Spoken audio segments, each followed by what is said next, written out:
contato diário com diplomatas americanos, russos e alemães para entender o conflito, né? E aí a parceria brasileira, né, a participação brasileira do grupo BRICS me ajudou muito, porque para discutir BRICS eu viajei muito para Moscou, e aí são as pessoas agora que te, né, São os contatos. que te explicam o que está acontecendo, qual a probabilidade de um confronto, E o que etc. eles estão falando lá? O que os caras na Rússia estão sentindo nesse momento? Eu acho que uma coisa que chama atenção é que o Putin não fala muito da guerra na mídia russa. Ele aparece na TV todos os dias, mas fala sobre cripto, sobre... Sobre enfim, cripto? Tem um Que debate interessante. super interessante se é para banir ou não, né? Vários países estão começando a banir agora. A China já baniu. A Rússia se preocupa com alto consumo de energia, né? Isso é desculpa, né? Enfim, esse é um tema que está sendo discutido se é ou não é, porque um governo que quer controlar o sistema financeiro se preocupa com aquilo, porque Claro. aquilo não consegue controlar. Então, Sim. se você tem um viés autoritário, Sim. sua intuição sempre é querer controlar essas Só que coisas. tem uma vantagem também, né? Porque se você for uma cripto, a seu país assumir essa parada, você fica protegido contra Exato. ameaças externas, como o cara vai embargar o Bitcoin. Foda-se, tá ligado? Exato. Mas aí eu acho que os russos querem, eles já, por exemplo, tentam... antigamente, mesmo a Rússia fazendo comércio com a China, por exemplo, via da moeda russa para o dólar, depois do dólar para a moeda chinesa. E agora isso já vai direto, cortar o papel do dólar justamente para reduzir o poder de barganha dos Estados Unidos. Entendi. Agora, então, pode haver sim um ataque iminente, mas eu, assim, também acompanho no jornal, etc. Eu acho que haveria algum tipo de, né, retórica mais pró-guerra, dizendo que agora chegou a hora da Rússia, enfim, mostrar quem é. Algo assim, mas não está tendo isso. Mas isso pode mudar, eu acho que só tiver um conflito se tiver alguma coisa... Pode ser algum ataque dentro da Ucrânia contra a população russa, por exemplo, ou contra os rebeldes pró-russo que já ocupam, pró-Rússia que já ocupam a parte da Ucrânia. Eu ainda acho que o cenário mais provável é uma pequena invasão, que na verdade é uma violação da soberania, mas não uma ocupação inteira, porque daí você teria o mesmo problema que os Estados Unidos tinham no Afeganistão. Aham. E no Iraque, que você começa a ter rebeldes, guerrilha, e isso aí vira um pesadelo. O presidente que está lá agora, ele é pró-Rússia?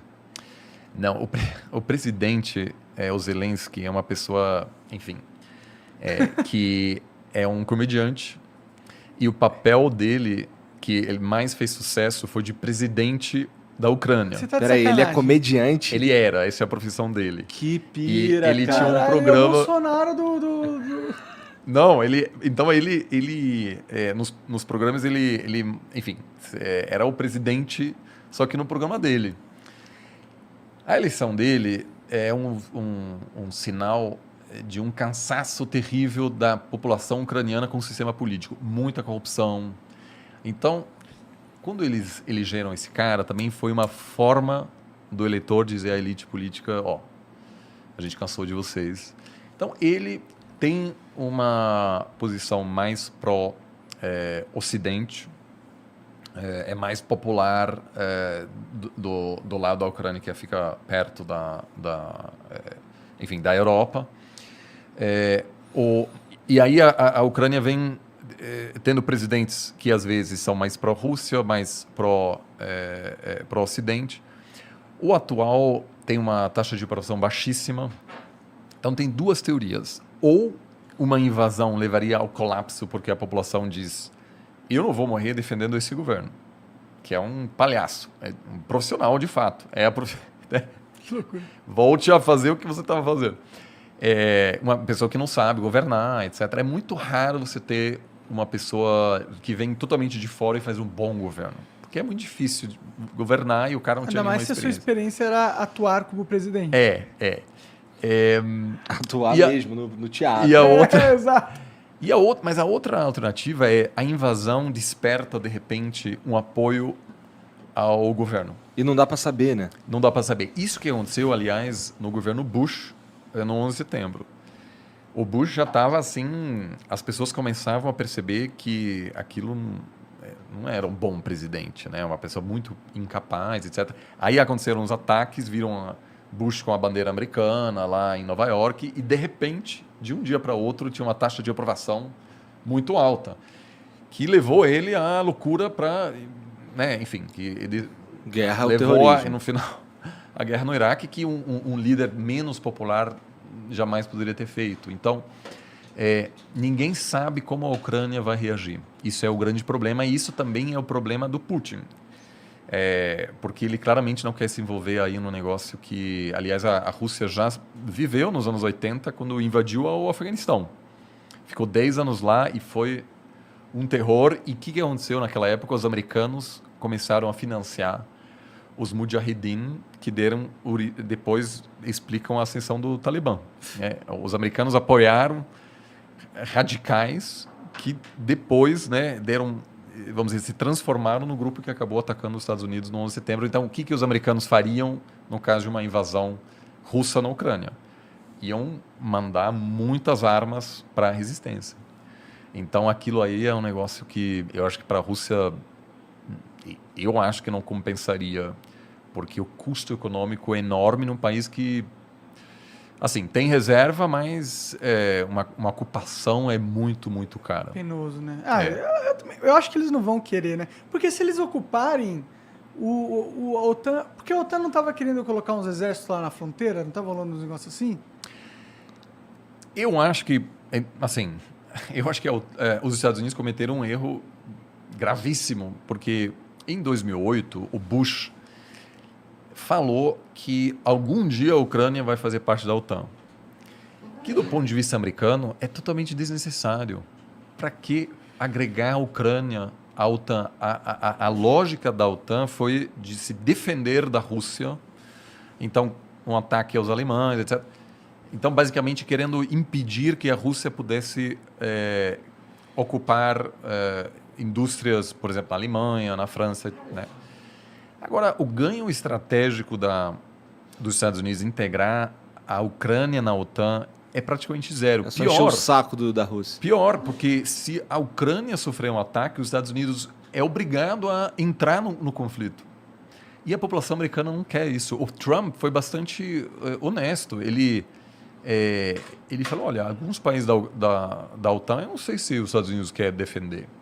Porque a OTAN surgiu numa lógica da Guerra Fria que hoje, a princípio, não existia mais. Então, foi uma grande provocação também, ao meu ver, uma cegueira, talvez, porque a Ucrânia até pode, vamos dizer, dá para defender a democracia na Ucrânia, etc. Agora, E os Estados Unidos, na verdade, não tinham um plano concreto, ele só falou. E aquilo gerou uma angústia muito grande na Rússia. Então, por isso eu acho que os Estados Unidos não está disposto a mandar tropas para os ucranianos. Não é um país tão relevante. Os russos encontram... Kiev vamos dizer, é o início da civilização russa. Então, para eles é muito mais importante. E outra, se tiver um soldado americano matando um soldado russo, por que as bombas atômicas não começam a voar, tá ligado? Tem uma série de acordos, linhas, né, de diálogo para justamente evitar que esse tipo de coisa pode rapidamente levar a um conflito. Entendi. Mas é sempre o pior dos cenários e meramente a chance de um confronto entre as duas grandes potências elevou o preço de petróleo. Uhum. Então o mercado está começando a ficar muito assustado. Entendi. Você já tem uma crise energética na Europa por uma série de fatores e o preço de gás está aumentando muito. Então um país, por exemplo, que vai sofrer muito é a Alemanha, que depende do gás russo. Entendi. Uma vez que você tem um conflito acontecendo, você ainda pode confiar que a Rússia vai te passar gás. É verdade. Apesar de você fazer parte de uma aliança militar que está em conflito com você. Verdade, né? Pode ser, mas pode ser que não. Pode cair uma bomba num gasoduto e aí... Já era. A Alemanha, 40% do gás natural que a Alemanha importa vem da Rússia. Caralho. Por isso os alemães estão muito assustados e não querem uma escalação. Então, esse risco existe, é real.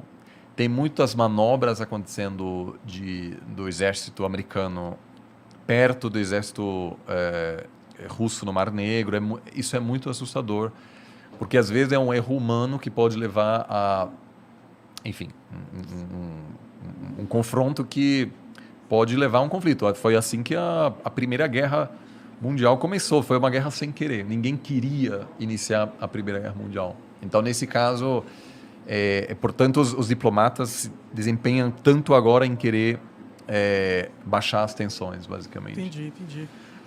Eu acho que o mundo está tão conectado no comércio que eu também não acredito que os caras querem uma briga entre dois cachorros tão grande, tá ligado? Então, esse é um dos grandes argumentos, eu não estou te chamando de liberal, mas não, claro. O liberalismo, que não tem a ver com... É uma coisa diferente do pensamento liberal doméstico, mas a teoria liberal diz que quanto mais comércio existe entre nações, menor o risco entre eles, porque tem grupos de interesse em cada país que vão se empenhar para evitar um conflito. Sim, faz sentido, na minha opinião. Exato. Agora, os pensadores realistas dizem que aquilo acaba sendo secundário na hora do país pensar no seu interesse nacional, que é, como eu falei, né, proteção da fronteira, da integridade territorial, porque na Primeira Guerra Mundial, a Alemanha e a Inglaterra tinham laços comerciais muito fortes. Só que daí entrou o nacionalismo e, apesar de grandes perdas, as elites da Alemanha, que sabiam que iam ter que abrir mão do acesso ao mercado britânico e dos produtos ingleses, que eram importantes para a economia alemã, toparam, apoiaram o confronto, a guerra. Então, você tem vários... Isso é um grande exemplo de que o comércio não é uma garantia. Sim, com certeza. Eu acho que ajuda, mas não é uma garantia. Né? Porque um dia me parece bastante provável que vai haver algum tipo de conflito entre os Estados Unidos e a China, apesar de ser a relação comercial mais importante que temos hoje. Pode crer, né? Tá aí, talvez a bomba atômica segure. Corretíssimo. A presença das armas nucleares é uma espécie de... É um incentivo para evitar um confronto. Porque... Se o confronto existir, é fim de jogo para todo mundo, né? Exato. Então, hoje eu acho que a chance de um confronto envolvendo soldados americanos e russos é pequeno. O grande drama dos Estados Unidos é que os Estados Unidos não quer fazer de tudo para defender a Ucrânia. E a Rússia sabe disso. Então, a Rússia, no fundo, sabe que pode ocupar a Ucrânia e que vai ver... eles vão mandar tropas, etc. Eles vão mandar equipamentos militares, mas isso não vai ser suficiente. Você, de fato, para defender, você precisa de tropas defendendo o país. Segurando os equipamentos. Não vai haver... não tem apoio americano na população para defender um país que a maioria nem sequer sabe onde fica. E que tem um valor estratégico pequeno. Talvez 15 anos atrás, 20 anos atrás, até daria. Por isso que os americanos toparam invadir. A população era a favor da invasão ao Iraque e do Afeganistão, porque havia uma sensação de que... Somos a polícia do mundo. Que hoje não existe mais. Né? Tem, assim, claramente o argumento de que os Estados Unidos precisa se dedicar mais a desafios internos e menos a questões externas foi o grande argumento do Trump. Sim. E o Trump, sem a pandemia, tivesse sido reeleito super tranquilamente. É mesmo? Sim. Olha lá, que interessante. Ele não soube gerenciar. Entendi. Então, esse desejo de marcar presença, etc., hoje não existe mais. E é justamente isso que também incentiva países como a Rússia e a China a... ganhar mais poder, né? Exato.